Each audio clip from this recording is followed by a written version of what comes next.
Hip hop cover art. When you think about hip hop cover art, you got anything on your mind, bro? I think about the Black Album. I think about the faces on there, you feel me? Like, even Drake had a great dope one. Nothing Was the Same. That was his last great album people even talking about. So when you see people with that face on there, even the Baby, his last album, when he did all that, him and his father on there, great albums. When you think about that personality, they put that person on, they put who they are on that album, and then they express who they really are. That's what I think about. Bone Thugs creeping on the come up. Bone Thugs, ooh, sneaky one. B.I.G. Ready to Die. B.I.G. Ready to Die? Yeah, of course, Nas, Illmatic, Scarface Diary, Tribe Called Quest, Low End Theory. Yeah. Hey, look. Those covers Yeah, right there. Jay-Z, Chronic, you know Reasonable Doubt. what I'm saying? Chronic 2001. Straight Outta Compton. Nas, It Was NWA. Ready. Them covers right there. Yeah, like. The Get Rich or Die Trying album. Get Rich or Die Trying. That motherfucker is hard. That motherfucker is hard, man. That and TM101. Hey, who? TM101, Jeezy. Jeezy. Okay. Jeezy joint. When you ask about hip hop cover art, what's the first joints come to your mind, bro? Over the time, bro. You got Kanye.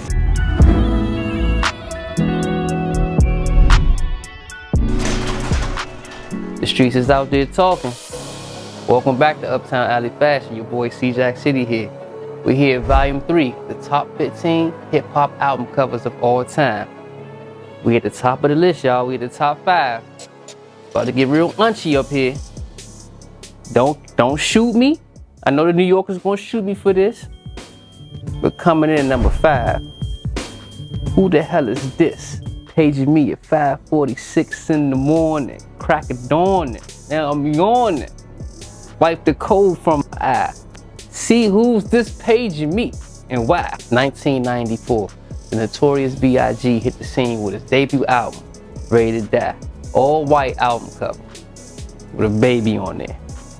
The baby is not Biggie. A lot of people ain't know that. The baby isn't actually Biggie, but the baby was portraying Biggie. Crazy cover, straight to the point, Ready to Die, baby born. Very controversial because Nas, Illmatic cover, he had his baby picture on the front. This caused a friendly little rift between the two. They were sending shots back and forth with each other. People were saying he was biting Nas. I think Wu-Tang and them was throwing like, nigga, you biting Nas, huh? With all that with Biggie. This started a trend for years to come because you had Lil Wayne use his baby picture for what, Carter 3? It was Carter 3. Drake, with Nothing Was the Same, looked like a painting of Drake with an afro and a pit on his album cover. Then you got Good Kid, Mad City with Kendrick Lamar and a Polaroid as a child with his family member. It's safe to say the baby pictures is always a go-to for an album cover. So we've come in with number 4. Let me see if y'all can follow me on this one. Go shorty, it's your birthday. We go party like it's your birthday. Go on, sip Bacardi is trifling. Number 4, Get Rich or Die Trying, my boy 50 Cent. 50 Cent was already known all throughout New York earlier before this release when he made this How to Rob song, when he was going at everybody in New York, from Jay-Z to Busta Rhymes to everybody. Jay-Z responded to him on Volume 3 when he was like, I'm about $1 with this 50 Cent. Yeah, he got that. It wasn't until 50 Cent signed with Dr. Dre and Eminem at Interscope to where he skyrocketed. He already had an ongoing street beef with Murder Inc., who was on top of the rap charts at the time with Jay-Z. So he come in the game with a rap beef with Dr. Dre and Eminem. Talk about a anticipated debut album. Come on, man. And then look at the cover. He got shot 9 times dealing with whatever street beef he had going on. We're not gonna put that on Murder Inc. We don't know what was going on with that. If you remember the album cover, it was like a gunshot at him behind it. He was like behind the glass of a gunshot, and he had on like a Gucci print. What was that Gucci? Hold on, let me check right quick. It looked like it's Gucci print. Like, I don't know if that's a book bag or, hold up, y'all. That says 50. He got 50 in a Gucci. That's wild. That is wild. It looked like, it'll throw you off if you're on Zoom. It says it's 50, but it looks like a Gucci print with the belt. That's just wild, 50. Who made this belt for 50, young?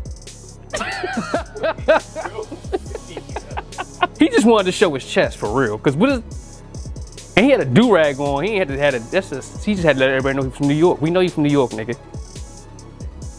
I mean, it was an iconic album cover, y'all. You can't miss the album cover. We knew what it was. Go shorty, it's your birthday. No, he had the Many Men on there. He had PIMP on there. He had 21 Questions for the Ladies on there. And like how it came in. And the club was on there. We know how that thing was going off in the club. Coming in at number 3, y'all. Right, hold on, my phone vibrating. Oh snap, this is my man Marley. So listen, we gonna have to hit the streets right quick and spin the bin with some of our Uptown allies. Alright, man, we spin the bin on 8th Street, Uptown Alley Fashion. I'm with my man. Easy out of mind, man. When you ask about hip hop cover art, what's the first joints come to your mind, bro? Over the times, bro. You got Kanye. Kanye is infamous for his own touch, his own specific artist. Like, he really go in depth about like who he choose to have his actual covers, and you know what I mean. Like he really go in on his covers. Normally he's my favorite because you get people that literally makes fashion out of his cover art. You know Oh, for real? Like yeah, you get a lot of people that make like clothes like the bear. You know Right. what I mean? Like the bear itself is definitely an iconic look with the bear. It is, flying though. up. Like you know what I mean. So they get real detailed with that. Y'all heard what my man said out there. Number 3, we going Kanye West with College Dropout. Them bears was iconic. From College Dropout to Late Registration to Graduation. That Kanye bear speak for itself. It spoke for itself. You know how Ye was with the fashion. The merch came crazy after that bear was out. From the Letterman jackets to the t-shirts and the bear bobbleheads. I remember they was going over all over college campuses. I was at Hampton. I was at University of Eastern Shore. Everybody was wearing it in college at that time. This is when Kanye came in with changing the fashion from the jerseys and all that. He had the pink polo. I think Jay even wanted to change his fashion up because of Kanye. Don't quote me on that, but Jay even said put your jerseys up when Kanye came with the polos and the backpack. He brought the backpack rap in with songs like All Falls Down and Never Let You Down and Spaceship and Through the Wire, Jesus Walks. Come on, y'all know College Dropout. I don't gotta sit up here and keep talking to y'all about this. We know what's going on out here. Shout out to Ye, man. Coming in at number 2. This is my favorite person in American history, in all of history. Favorite celebrity, favorite person to be on camera. My dog. I won't deny it. I'm a straight rider. You don't wanna with me. Tupac Shakur, All Eyes on Me. 1996, his debut album on Death Row Records. The first double disc of all time. Go look at that album cover. It's basic, it's just Pop sitting in the chair backwards, throwing the West Coast sign, holding that Death Row medallion. What's so special about this album is, I kid you not, every other rapper in the game that came after that tried to look like Pop. Everybody else wanted to have that Pac mystique with them. Think about the chains that came in the game after that. The Death Row chain became so popular, probably was the reason why Pac lost his life. And we seen a No Limit chain, we see the Cash Money chain, we seen the Rockefeller chain. It's the fastest recorded album in history of rap music. It's the longest running album in history of rap music. It's the first double CD. Pac found the loophole and the cheat code in the whole system, so his business mind was starting to pick up. The double disc thing was crazy. Pac started that because he wanted to rush out of his Death Row deal. He came with the All Eyes on Me, disc 1, disc 2, and shortly after that with the Machiavelli 7-Day Theory, which could have made this list right here in this spot. We had to pick between the two. And that double disc counted for 2 sales, meaning he only had to sell 500,000 to go platinum. We got songs on disc 1 like Ambitions as a Rider and No More Pain. And on disc 2 you had Picture Me Rolling and Heaven Ain't Hard to Find. This album, to me, classic. Tupac, my favorite guy. Come on, man, welcome to Death Row. So we at number 1. So what y'all think I'm gonna go with? Should I go with Doggy Style? Should I go with The Chronic? I did say welcome to Death Row, right? Should I go with, where can I go? I can go anywhere with this. Can we go with Young Thug with Jeffrey? Can we go with Jay with Volume 2? Can we go with Jay with Reasonable Doubt? Can we go with The Game with Documentary? Should I go Bone Thugs with East 1999? Should I go with T.I., Urban Legend? Where should I go with this, y'all? Hey, y'all think y'all could play the No Time for me? Hey,